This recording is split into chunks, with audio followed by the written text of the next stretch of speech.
GB.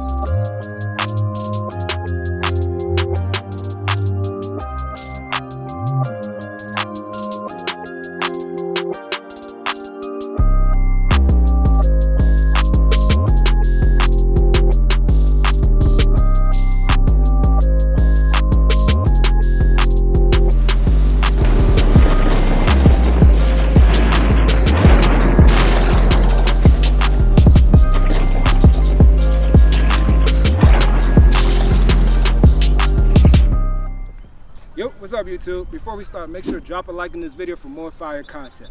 If you haven't subscribed yet, make sure to subscribe and hit that notification bell. For all the newcomers, welcome to Team Eyeland. Make sure to follow Team Eyeland on the IG page. There's a lot of great content on that page and I'm always active. So if you have any questions, be sure to DM me. Now let's get right into the video. Today's video, we're going to talk about receivers' body language. Very important. I know we're reading the hips, reading the receiver's eyes, body language, all that stuff, but understanding receiver's body language take you a long way and take your game to the next level. So once you understand what the receiver's trying to do in his route, you'll be in better position to make more plays. The press, right? Reading the receiver's releases and the body language he gives us during his release. So I'm gonna be the receiver. This is the DB right here. Remember, when we're pressed based on his leverage, we're gonna adjust where we line up at. So let's say I'm a little bit wide, right? So he's gonna take away the inside. Now receivers have different type of releases. They choppy release and go. They got the split release, create a two-way go. Speed release where they just get up and go.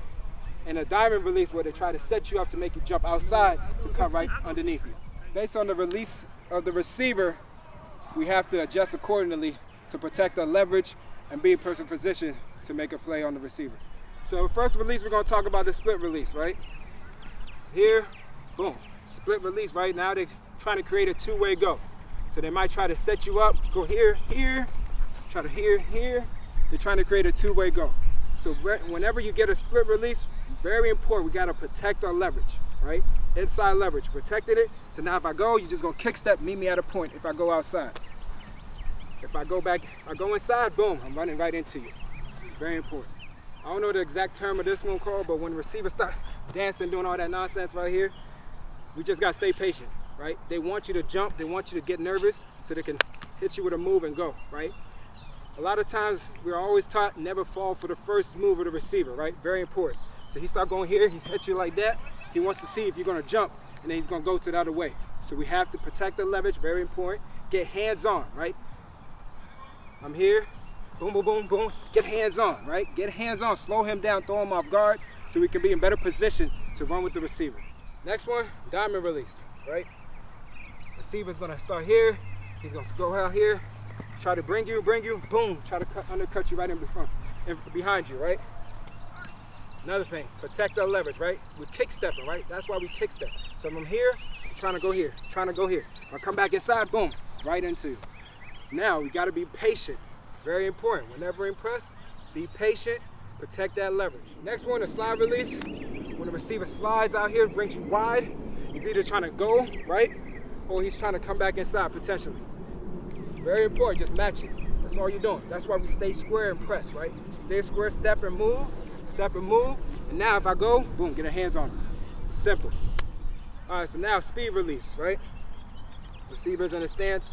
Here's a little tip. A lot of receivers, when they're in the stance, they start to lean a little bit before the ball's hiked, right? So once you see that, expect a speed release, right?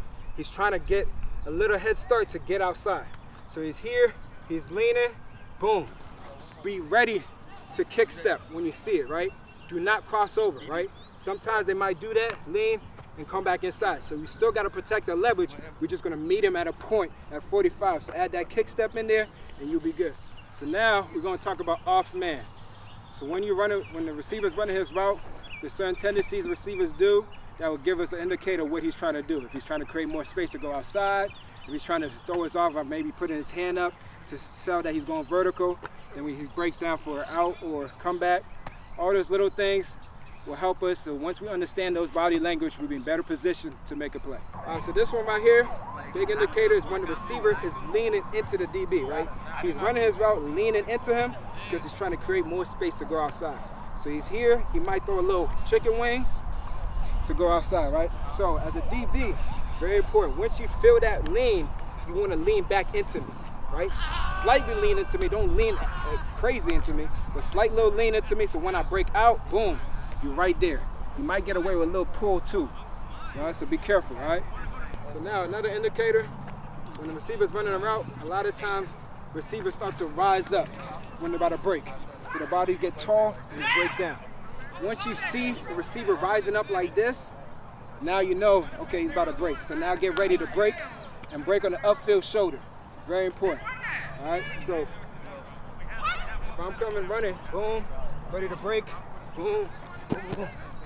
Break on the upfield shoulder, make a play on the ball. All right, so this last one right here, a lot of times when a receiver's running a route, if he's about to break, he looks back at the quarterback, try to sell that as a fade, and then he breaks for a comeback, or he breaks on the post to a corner, right? So be very careful, right? Make sure your eyes are disciplined.